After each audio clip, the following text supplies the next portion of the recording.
Welcome back. This is the Flywheel Economics podcast. Today, we continue where we were left off in the last episode. We explored Yaba in its early days, the formation of the tech cluster, and the role CcHub played. Today, we'll be delving in deeper into the challenges the cluster has faced, as well as lessons learned. Stay tuned for another interesting aspect of this case study.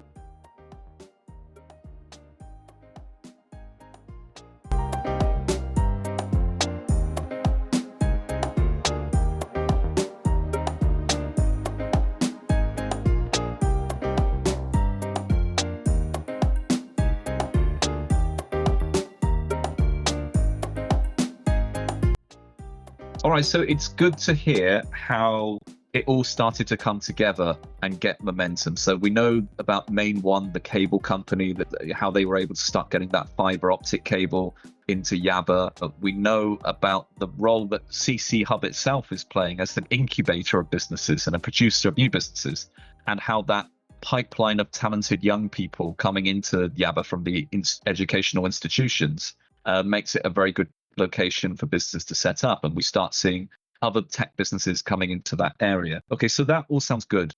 Anything that struck you from that section? Yes, it was nice seeing all the players coming together. Of course, CcHub played a major role, but it's not possible that they would have gone as far if other players weren't keen, if MainOne wasn't keen on bringing the cable, and if the Lagos state government, if they didn't have their support, it would have been a whole lot difficult and taking probably longer time to see what we're seeing today. So it's really nice to see all these players come together for a common goal that's served not just Lagos, but the entire country. Yeah, well, this is what we're talking about as the ecosystem, right? This is the supportive ecosystem that's enabling this tech cluster to take off. And of course, everything is sort of dependent on how each part plays against each other. And if it can do so in a really positive way, like it did in this case, then you get that momentum. And I think that's really valuable for our flywheel economic principles, is just seeing economic growth within the context of that ecosystem of which it exists. So that's really good. Having said that, I'm sure it wasn't all smooth sailing for them. And I think they're going to be talking a little bit about the challenges. Is that right, Faber? Yes, exactly. Okay, let's hear what they have to say. So yeah, a challenge I think I would identify is, first, I live and I work in Yaba, right? My house is just a 5 minutes drive from my office. First thing is the price of property just went up because the landlords realized that there are lots of young people with all these monies from God knows where, who are willing to start businesses where you could get an office for, like, say, $1 million. You pay multiple of that. My current office rent is 4 million basically. The service charge is another maybe $1 million and all of that. So same property a few years back would have cost way less. So, but they know that there is that movement towards that cluster. So the increased demand pretty much pushed the price of properties up, and that's been a challenge for startups that are looking to situate their business around here. Even for those who just live around here. For me, I like to live close to work. So that has meant spending quite the amount to get a decent apartment that's within a driving distance to the office. So I think that's the challenge, the fact that there's a lot of pressure, there's a lot of demand for limited office and living spaces. So that's one. Another challenge is the government. Over here, we either under-regulate or over-regulate. The government ignores you, and when they give you attention, it's like you have your attention with the bad guys off.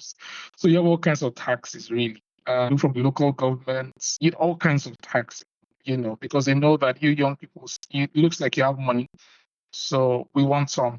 And then when you have attention of all kinds of agencies, it's an issue, really.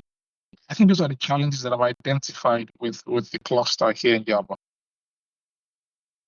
All the big companies, interestingly, the biggest companies are not located in Yaba anymore.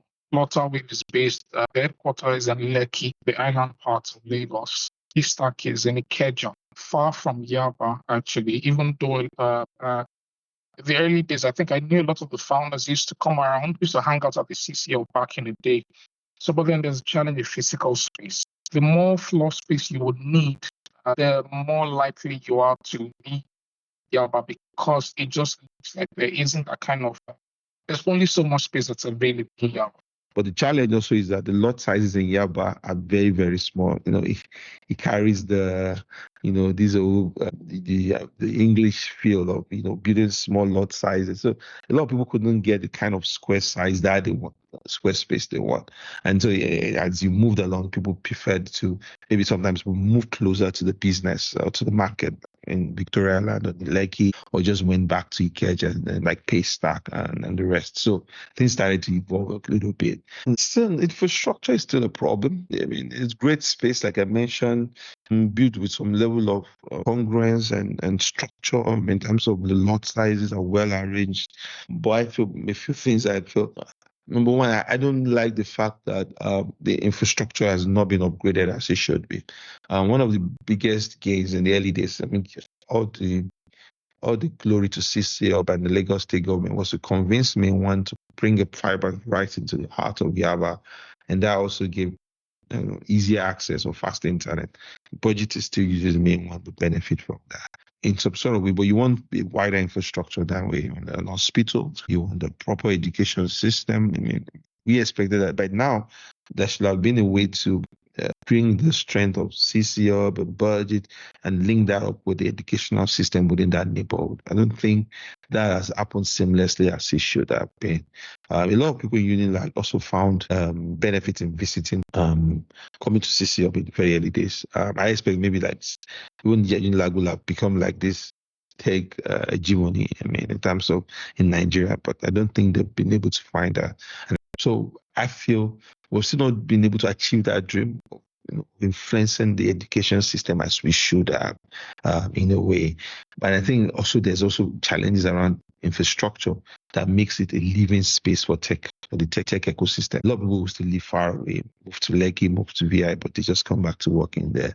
I wish that he had some form of living spaces have been built, have been preserved, in that place deliberately, just to encourage, tech and stopping tech experts. You can't find a decent 3-star hotel in Yaba. Just even dumping it down a little bit. So it's even very difficult to say, oh, I'm going to bring guests and bring things like that. I think a bit of being purposeful around infrastructure and also being able to build that connection with the education element that's not gotten that traction that it should have gotten in a way. And I think finally for me would just be the fact that you are struggling to also retain people within, because a lot of people had left, and also the tech ecosystem also evolved. Too many people now prefer to be in Ikeja, where maybe they have more spaces to play with, where the unit size is few. I also didn't like the fact that Yaba is going through this regeneration. I mean, a whole lot of people are doing what I would call cultural vandalism. So some of the very old houses, some of them have been broken down, and now we have just these formless new buildings coming up in their place. So some of that worries me that the government is also not trying to preserve to an extent the original pristine value of those spaces. So I think that's one of the key things I was worrying about. I mean, there's lots of the challenges we saw around funding and funding startups. But again, what we did, the truth was a lot of those challenges were opportunities to innovate. Initially, we didn't have lots of early stage money. They had people who were funding with VC and looking for startups that they could invest in, but were not satisfied that they didn't have enough deal flow. But somebody needed to be investing earlier stages than VC. So in the early days, CcHub was able to work with Tony Elumelu, one of the richest men in Nigeria, through his foundation to put in early stage funding in startups. We were the proof of concept for what he then turned into a grant scheme that they ran across Africa. But the first 18, 20 startups that got funded were actually deployed through CcHub. And it was also, the angel ecosystem, the angel funding ecosystem in Nigeria and in Lagos was catalyzed from Yaba. I mentioned Tommy Davis before of Technovision, who was on Lagos Innovation Council. He co-founded the Lagos Angel Business Angel Network, and co-founded the African Business Angel Network, getting high net worth individuals to consider investing in tech startups from Nigeria. And that catalyzed angel funding in different parts. At one stage, when we set up our growth capital fund, because again, we realized next stage funding was starting to become a problem for startups. But again, it was also a catalyst for investors from outside, also local investors, to also kickstart funds and come into the ecosystem and find investable startups that they could put funds into. I mentioned before that the initial set of startups when we came were all trying to be clones of Western startups. Part of the things that we triggered was for people to stop thinking about Western ideas, to start looking at what are our actual local problems and challenges, and how do we build startups that are dialed into that. So we ran several accelerators over the years, funded by everyone from big corporates. So Nokia funded accelerators, Microsoft funded accelerators, Visa, the card company, funded accelerators at the hub, through to the Dutch Ministry of Foreign Affairs, funded an accelerator, GIZ funded accelerators. All of these were opportunities for entrepreneurs who had identified real local problems to get both financial support as well as technical support and knowledge support to get their ideas off the ground. And a lot of that happened in the States, and a lot of that became the seed of the unicorns that came out from the environment, which were startups that were not solving Western problems, but startups that had found local needs and could then focus their attention on building viable businesses focused on those local needs. But someone needed to start those conversations, and those were the kind of conversations that we kickstarted at the CcHub in those days. Those were some of the challenges. So funding was a big one, but again, it was challenge that stimulated solution. All the other things I mentioned before are still challenges, but every time those challenges come, it just gives us the opportunity to stimulate and create solutions. And I think eventually we sparked, initially in the early days, CcHub was the location, was ground zero. When Mark Zuckerberg was going to visit Sub-Saharan Africa for the very first time, his very first port of call on the continent was at that space. It became the convergence point, the ground zero for the ecosystem. More of those convergence points have sparked, and which was the exact intention. Wasn't that it becomes the only place that developers have to work from, but it became one of many places that people could go to get the support they need to get their ideas off the ground, which was the idea of it being a catalyst in the first place. And so there's certain limits in Yaba. There's certain infrastructure needs that businesses require that they're struggling to get in Yaba. So in many cases, the tech ecosystem is getting to those limits, is transcending and is moving out of Yaba in some instances. But the core elements that still made that place a good place, because it is close to the people, it's in proximity to talent, it's real. It's in many ways, it's the real Lagos compared to a lot of the artificial Lagos that are being built, the newly built sides of Lagos that do not connect to actually what the real life is for most people in the city. And so it will still continue to build off that energy. But I think it still needs more in terms of investment in the physical infrastructure to make it a place that's also one attractive as well as a place where people can live and work, because that's also an advantage that it has. Whereas in Victoria Island, you have lots of people who commute to Victoria Island from the mainland because they can't afford to live nearby. In Yaba, you can afford to live nearby and work in a tech company and work within proximity.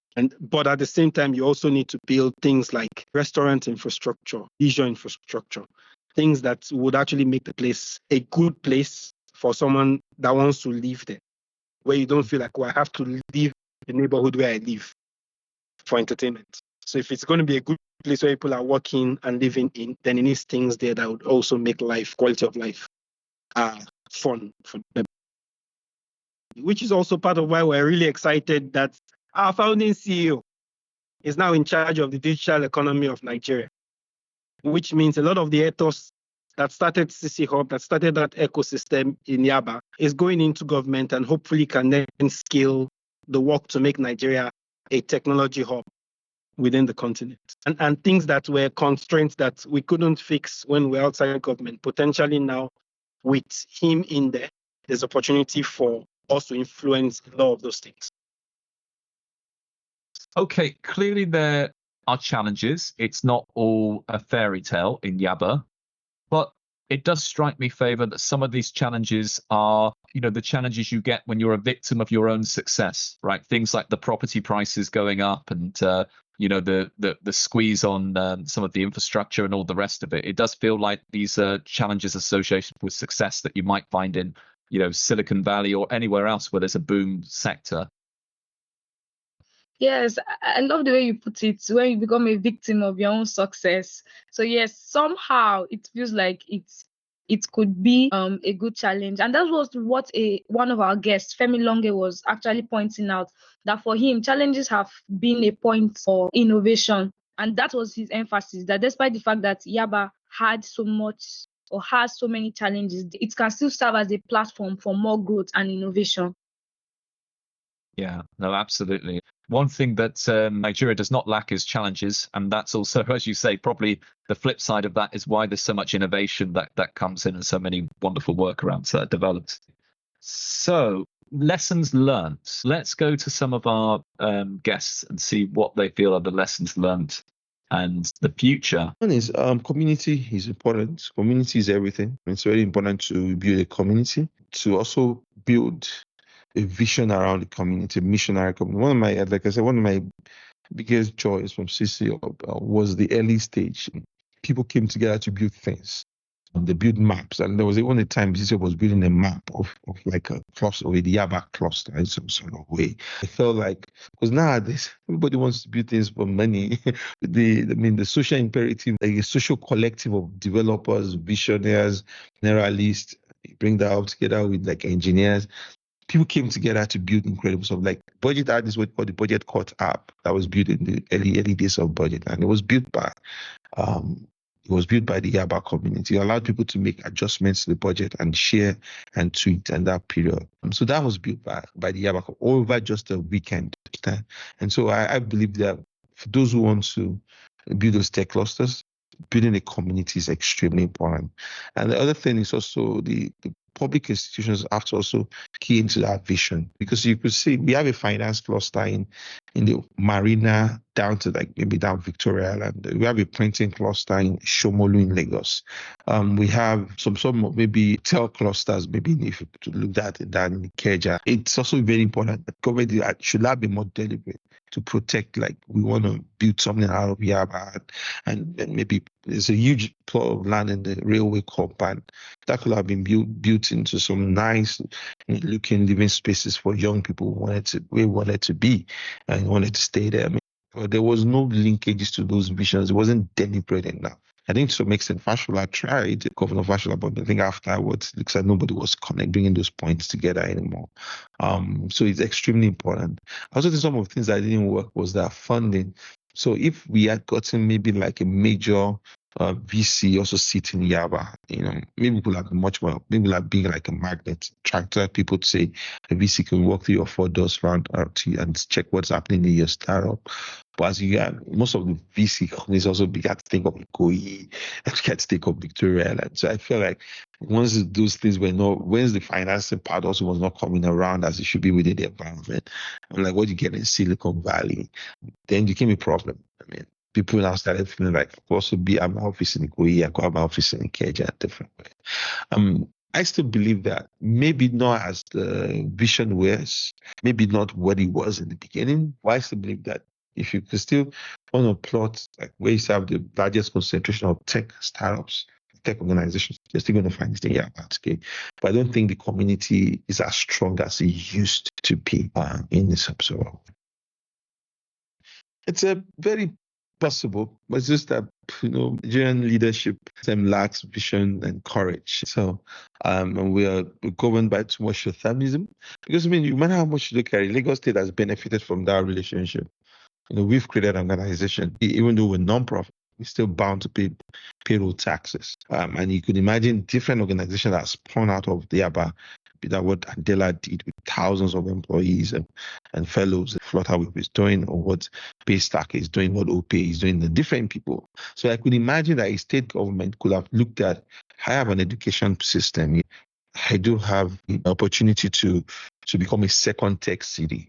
Like the Austin of the US, or like the DC with the civic and the GovTech, clusters that they built.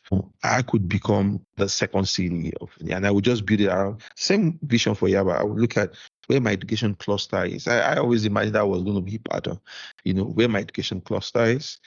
I'm able to sell that it's cheaper to live in here. I'm able to sell that I'm building like a whole city with nice apartments and buildings. I'm working with private developers to make all of that happen. But it looks like nobody's able to understand, how high-paying tech jobs can be, and how also you could derive a lot of value from them on the long term. Everybody keeps thinking we're going to do agriculture, we're going to do mining, and all of that. And so I think it would have been possible, but there's some form of political or public leadership that would stimulate that would signal that we wouldn't want you to be there. Some people tried. Jigawa State Governor, I think between 1999 and 2007, forgotten his name, he built a massive technology park, in Jalingo. No, not Jalingo. Just in Jima. I think maybe there in the corner there. And it's like a ghost town. Community, the talent community around it did not just exist. Nice buildings, a nice park, beautiful video conferencing materials. But at the end of the day, nobody to use them or to build any tangible stuff out of that. It's also meaning that it's not just infrastructure that's critical. The social capital is important into building these things and now linking that with the education system and the talent system. And all of that can be properly structured by like political leadership. Yeah. Well, that's really useful to hear some of Seun's reflections on Yaba. It really paints the picture of the ecosystem that's there when you start talking about access to finance. We know there's the angel investors network, which is part of Yaba. Seun talks a little bit about the need for a big venture capital organization that can be based there to support some of the businesses grow further. We know also as part of that ecosystem, there's the talented workers that are coming through, the young talent that comes through from the universities and the polytechnics. And with places like the CcHub, you've got this safe space for entrepreneurs to experiment. It's relatively low cost for them to get going. They can take risks, they can experiment and innovate. And so you've got that supporting infrastructure as well. And of course, Favor, one thing I know you're quite passionate from the Yaba side of is the community aspect. What's your thoughts on the community? Yes, that's true. He really emphasized, you could hear a bit of nostalgia in his voice, and not just Seun, even in our other guests of Yaba's early days, there was this real community feel. And I think that was a major factor that helped the cluster become what it is today. The fact that there was this oneness of purpose.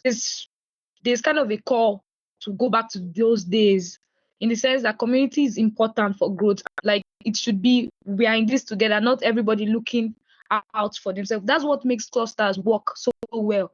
The fact that they can all support each other for growth. So that's the emphasis for me. And basically what Seun and our other guests were talking about, that there should be a continuity of community so that there can be growth.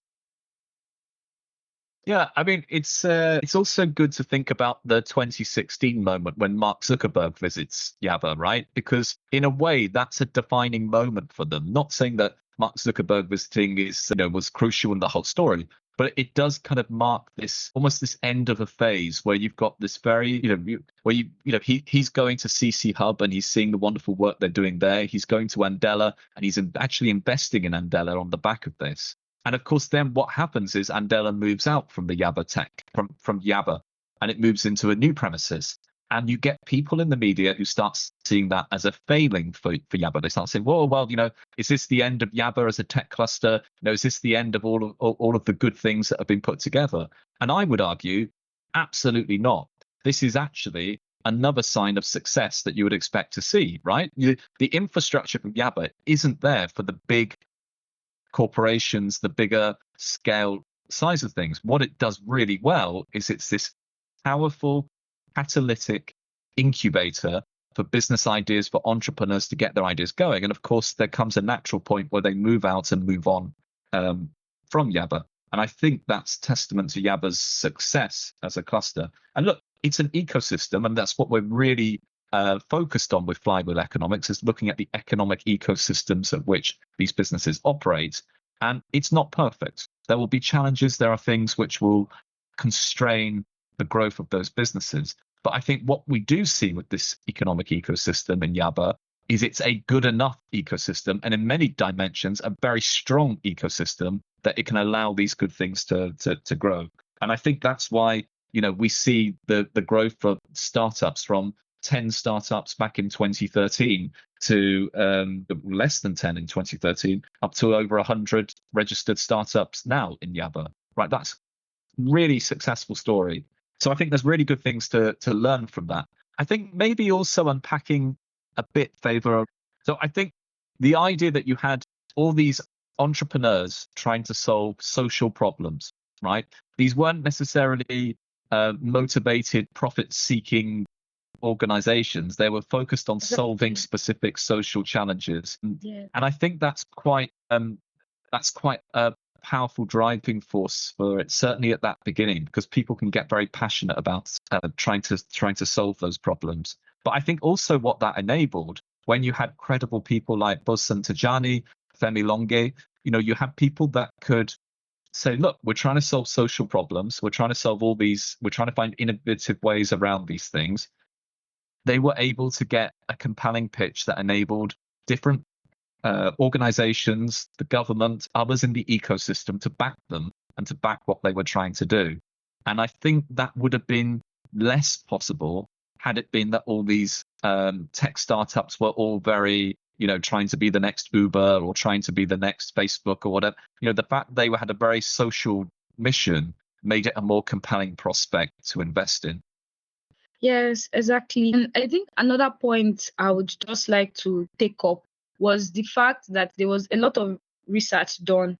Remember, Femi Longe actually went back to the fact that they, in a way, when CcHub got there were actually some other tech companies. So they built on what was already existing. And I think that's another part of Flywheel Economics, the fact that we economic policy makers, players generally within the ecosystem should look at what they can nurture to grow. So it wasn't like, they forced people to come there and start. This was something that they were scattered, maybe like 4, 5, 6, and CcHub came. I was like, okay, we can work with this. And from there, it became this huge thing. So I think that's another way that we see the Flywheel Economics principles coming to life. Absolutely. And I think, it reminds me a bit of some research, a wonderful book that Mariana Mazzucato put together, which was The Entrepreneurial State, right? So she looks at things in that book on Silicon Valley. And she said traditionally, Silicon Valley is looked at as purely a private sector driven story, right? A private sector success. And government is almost sort of presented as irrelevant to the story of how Silicon Valley took off. And in her book, she actually presents the many ways in which government played an actual foundational role, whether it's through government-funded research with DARPA and things like that, or how other roles it played in sort of social investments in that area. And partly that put together a critical mass of the talent that was needed for these spin-off businesses. And I think we see a bit of a parallel here in Yaba, perhaps not from the government investing in, but maybe because from CcHub being able to catalyze donor investment, from whether it's a media network or whether it's bilateral donors or whatever, they had such a compelling pitch around solving those social problems. They were able to draw that funding in, which was able to help that ecosystem to grow at the opening stages. And then, of course, down the line, you start getting some prospects that are investable prospects in themselves, and you get other tech businesses coming in. So I think that's a really nice parallel in a way. Maybe perhaps what that solving social problems did in Yaba was what having that government research in Silicon Valley in the US. There's certainly seems to be parallels there. I think key to all of that is the leadership.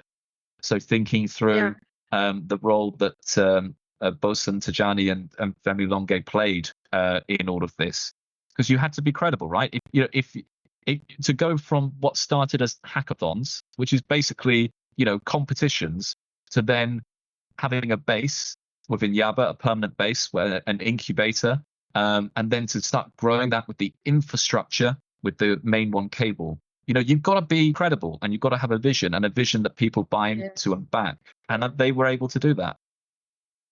Yes, exactly. Just throwing back once again to Flywheel Economics and our principles, the fact that we talk about ecosystems. Ecosystems don't just work with one player. There are multiple players. That is exactly what we see happening within the tech cluster. The fact that, we have CcHub with their vision and leadership, just as you said, they were able to bring other players to support, or even no matter how small the role was, everyone had roles that they played, and that brought about the success. Yeah, and so I love the contrast then which Sharon brings with the attempt was it in Jigawa, when he was talking about where there's sort of the build it and they will come principle, right? So you put the infrastructure in, you put the the business own, or whatever it is that you're doing, and you just expect the businesses to naturally come to that. That to me, it's the opposite way of which certainly with Flywheel Economics principles, you want to be doing it. You want to find where there's already that organic growth, where there's individuals that are already making moves and attracting others, and you've got this kind of momentum that's going, and then finding ways you can support that, whether it's like Lagos state government waiving the fees that MainOne had to pay for laying down the fibre optic cable, whether it's the great work that Tony Davies did around the angel investor network and having those things that can support some of those young entrepreneurs. Once you've got that organic growth, good things start to happen, and it's about just trying to support that and enable that. So what was your key takeaway then, Favor, from hearing all these wonderful interviews and from our guests? All right. I would say my key takeaway, not to be cliche or anything, is that everything is possible. They just started with, they just wanted to, as I said earlier, they just wanted to do something good. They just wanted to solve social issues. Or they didn't even have, like Femi Longe kept emphasizing that, they didn't have this dream to start a tech cluster. They just really wanted to do some good. Sometimes some good turns out to be a whole lot of good, because I'm thinking of the jobs, the millions of jobs that have come out, people that have been empowered because of this tech cluster, the skills, the education. It's been impactful just because someone wanted to do a little good. So to me, that's been the highlight. Just taking it back to Flywheel Economics, that's the point of our discussion, just how our economies can grow to the point where it doesn't just impact few, it can impact as many people as possible. Yeah, I think that's very well observed. And I particularly think that if you think about how they went about it with Yaba, it wasn't that they woke up in 2011, 2010 and said, right, we have a dream and a vision that Yaba will be this wonderful, massive tech cluster. It was just clever people with good leadership skills who were solving problems as they went along, and they were taking things to the next step each time. So they found a barrier, like say the internet speed, and they solved that problem. That they were solving a series of different problems as they went along, and it's almost that evolution within that ecosystem that's so important. And they were able to navigate all of that, and all credits to them. So for me, this is one of my favorite examples that demonstrates the flywheel economic principles, right? And the bigger question then is, okay, so we've seen it happen in Yaba. We've seen the success that could be done there. Why can't we do that more broadly with different sectors of the economy? Why can't this be more a systematic way of approaching our different sectors of the economy? It can be done more in Nigeria. It can be done in other countries as well. And I think that's what really excites me with this series, Faber, is that we get to explore these different examples in different locations. And I look forward to some of our future ones too. Yes, me too. I really look forward to breaking down our other case studies and just seeing the practicality of the Flywheel Economics principles. Hopefully, we get to have it as mainstream, not just something to be discussed about, but soon to be implemented. Excellent. All right. Let's wrap this episode up then. Over to you, Favor. All right. Thank you very, very much, everyone, for tuning in. And I was going to say I hope, but I'm so sure that you learned a lot, and hopefully you come back next time. Now, you can continue to join the conversation by connecting with us through our social media. We're on X, we are on Instagram, and we're on Facebook. You can connect with us at Flywheel Economics. Also, check out our website where we are going to be posting updates as well. So if you want to keep being part of this discussion, ensure that you join us on our social media channels and check out our website. Thank you so much for listening. Thank you so much, Richard. It's been an eye-opening and interesting discussion. And of course, a big thank you to our guests, to Wilfred and to Femi and to Sharon for taking the time to set out their experiences in Yaba for us today. So thank you, Favor, and we look forward to the next episode. Yes, until next time. Thank you.